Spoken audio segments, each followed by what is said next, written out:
co-publisher of Black Caravan. How you doing, Rich? I'm doing great. How are you, man? I'm doing good. This interview's been a long time in the making.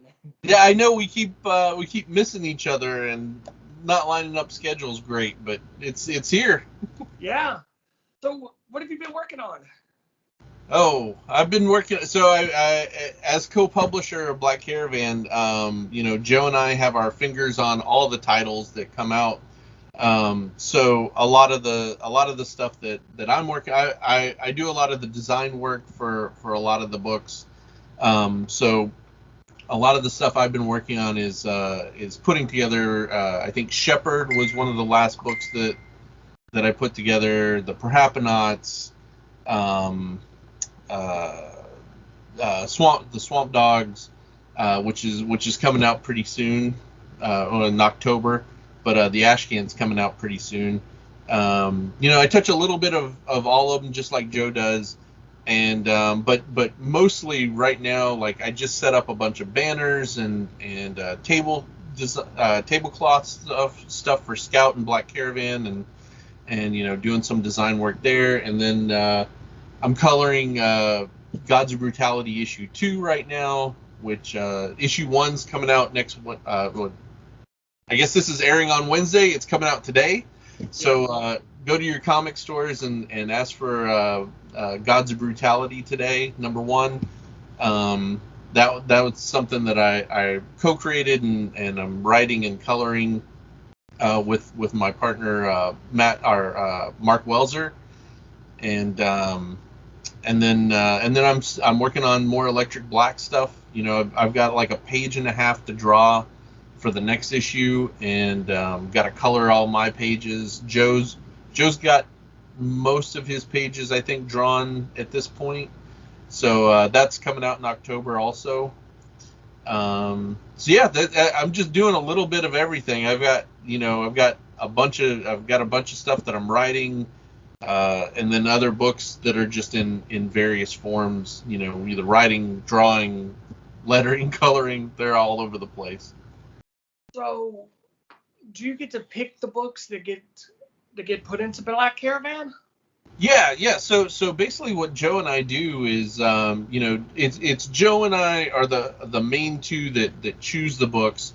If we have any kind of conflict, maybe he likes one, and I don't like it, or vice versa.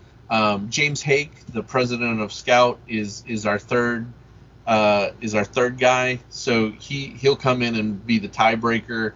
But yeah, basically we get submissions, or we'll go and we'll talk to people about books that we've seen, and then Joe and I will share them together. We'll look over them together and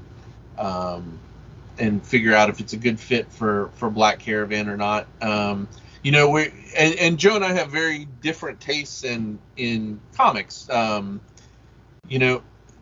are certain things that I gravitate towards that he doesn't, and vice versa. And so that kind of, it makes a really neat mix for we're going to be announcing some stuff for next year, this weekend on Saturday and Sunday.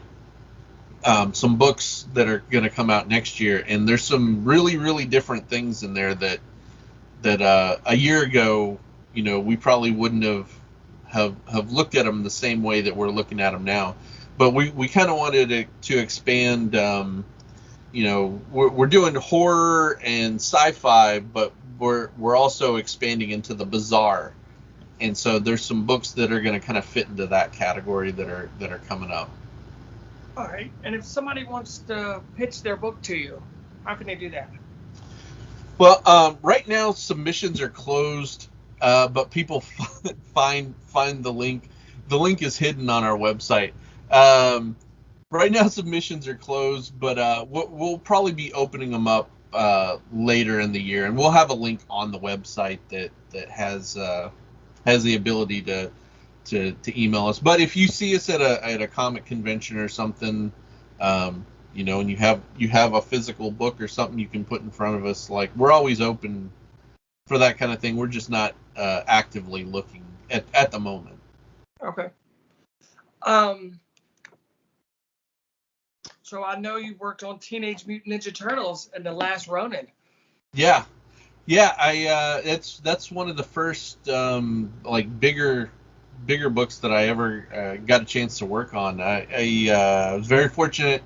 My local comic shop, Jetpack Comics, was doing an exclusive cover with Larry's Comics, which is a shop in Massachusetts.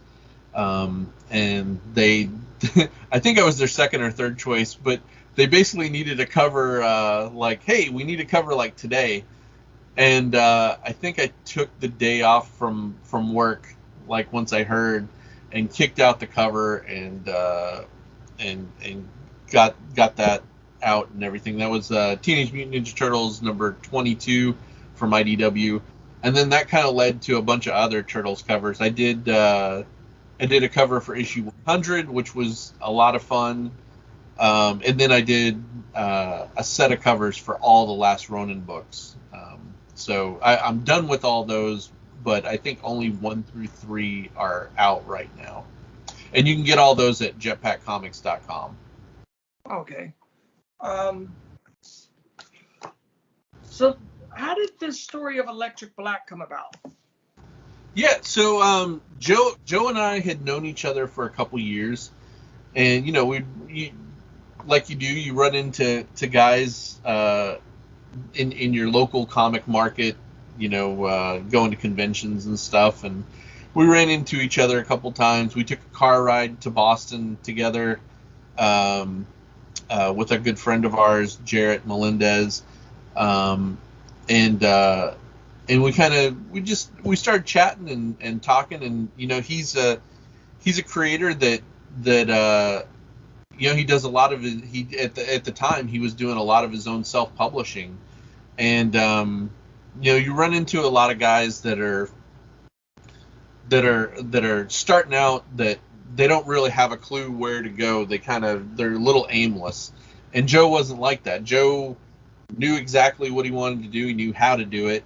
He was a one-man army where he was writing, lettering, coloring, doing everything on his own, similar to what I was doing a lot of times. And so we started talking about, hey, maybe we should work on something together.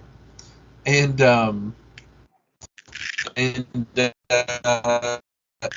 we've been forth, kind of pitching each other things, and he came up with the idea of the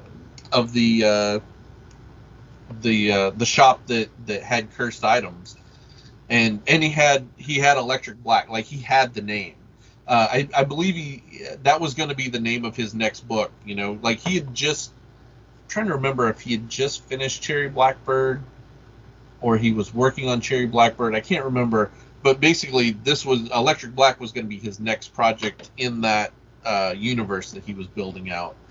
And then after we kicked it back and forth a little bit, like we separated it from that universe, and it became its own thing. And the way we pitched it to Scout was we wanted to do an EC Comics like anthology, like Tales from the Crypt, right? Because again, Joe as a writer and artist, he could do half the book and I could do half the book, and it didn't have to look the same because we were doing short stories that were kind of telling something. But once we got into it,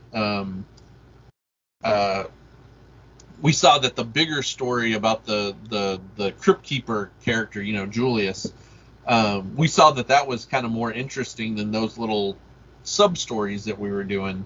And so by the time we were done with the first issue, we had started plotting everything beyond that, focusing on Julius and Jack and June and later Roy, just trying to build that out, and we ended up liking that a lot. And then we kept the short stories in there because they were kind of fun, and they did, everything's building up on each other to a bigger story, which is kind of cool.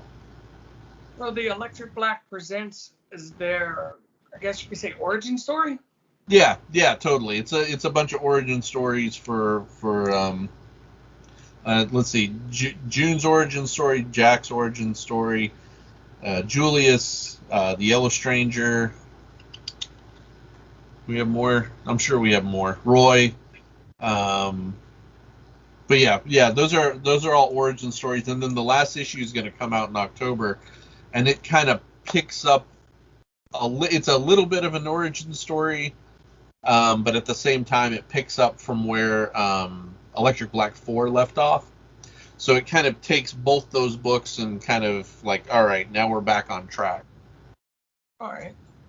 When might the wait, you already said. Yeah, that's okay.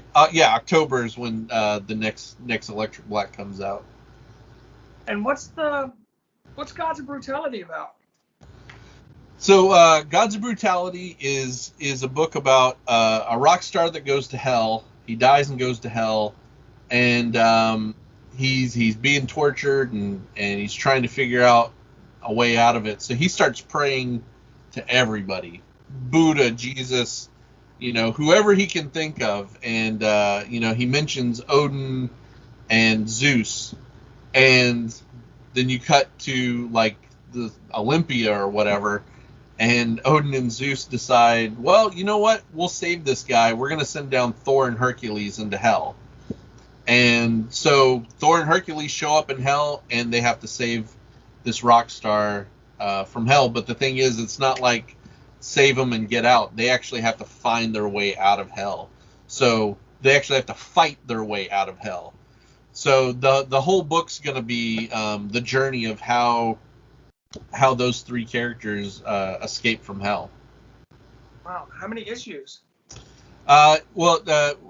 We've got a bunch planned, but the first trade's going to be 4 issues, the first story arc. So that's going to kind of establish all the characters and kind of get them on their way. But it's both Mark Welser, the artist, and I are big Savage Dragon fans. We both done work for Savage Dragon for Eric, and so we kind of wanted to do a book where we can kind of do anything and create weird, crazy characters and just have lots of fighting.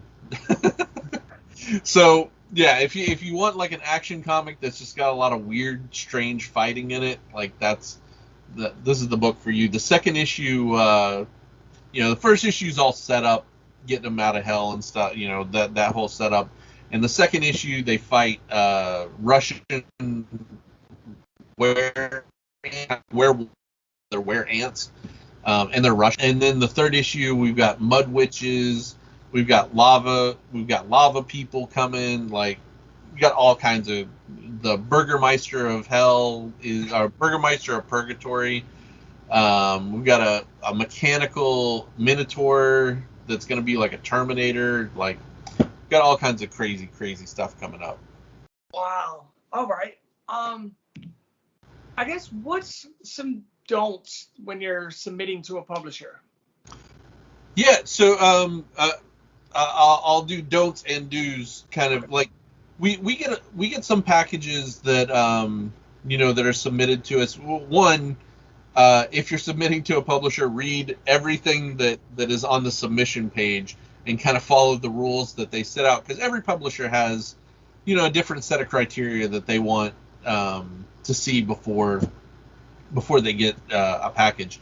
But like what we like to see is a nice cover letter that kind of has a quick version of what your story is going to be about, and then maybe a more detailed paragraph, and then 5 to 10 pages of finished like comic art. So if you were ready to publish these 10 pages today, what would it look like? So fully penciled, inked, colored, and lettered, the whole package, because sometimes we'll get stuff that it's just the pencils, or it's just the inks, or it's one colored page, and it's really hard to judge what a series is going to look like if you don't see the lettering, because lettering is super, super important, and it's one of those things where if it's shitty, you notice it. If it's good, a lot of times it blends in. It's part of the art.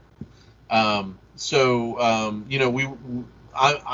pretty anal about the lettering stuff, like making sure that part of it looks good. yeah, we want to make sure we see all the aesthetics of everything, and can kind of get a good idea of what the series is going to be. But I guess don'ts is don't send us half an idea, or if you're a writer, you just send us like a script. Like, there's nothing we can do with, we can't match up people.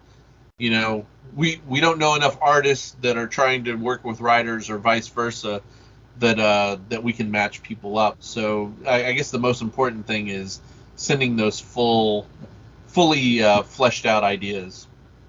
Okay. And where can people find you, Rich? I'm on Facebook.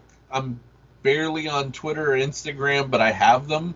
But I'm on Facebook. Rich Woodall, you can be able to find there. I have my own personal website that's projectpandoraentertainment.com, and I've got a shop on there and everything. And yeah. All right. When is your next, I guess, in-person appearance that people can find you at? I know I'm doing a signing at Jetpack Comics at the end of this month, maybe, or beginning of next month. I'm not even sure. I know I'm hitting the Boston Comic Fan Expo. Joe and I will be at the Boston Fan Expo, New York Comic Con, Baltimore Comic Con, which is one of my favorites, Granite State Comic Con, which is here in New Hampshire. I think those. I think I'm doing Rhode Island Comic Con. So a lot of New England stuff. A couple things outside of New England slightly, and then probably store signings here and there. Whoever will have me. All right. I guess, is there anything you want to say to the people before we go? Yeah, the last thing that I wanted to really say is starting Friday night, Friday, Saturday, and Sunday, Black Caravan is having a Black Caravan convention, all virtual. You can go to the Black Caravan page on Facebook, the group page on Facebook, and find out more information about it. But basically, we're gonna have these Black Caravan boxes.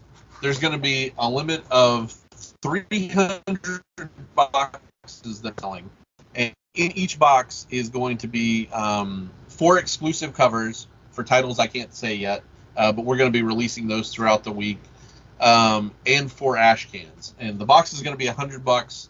You get 4, and these covers, like, we went all out with cool little effects. We hired some pretty amazing artists to do the art for these. I'm super excited. I've been holding in the artist that is doing one of these for a very long time, and I'm really excited, and I can't wait to talk about it, but I can't yet. But yeah, Friday night starting at 6:30, Joe and I are going to go live at the Black Caravan headquarters in Maine, and we'll start talking about stuff more, and then Saturday we'll start showing covers off.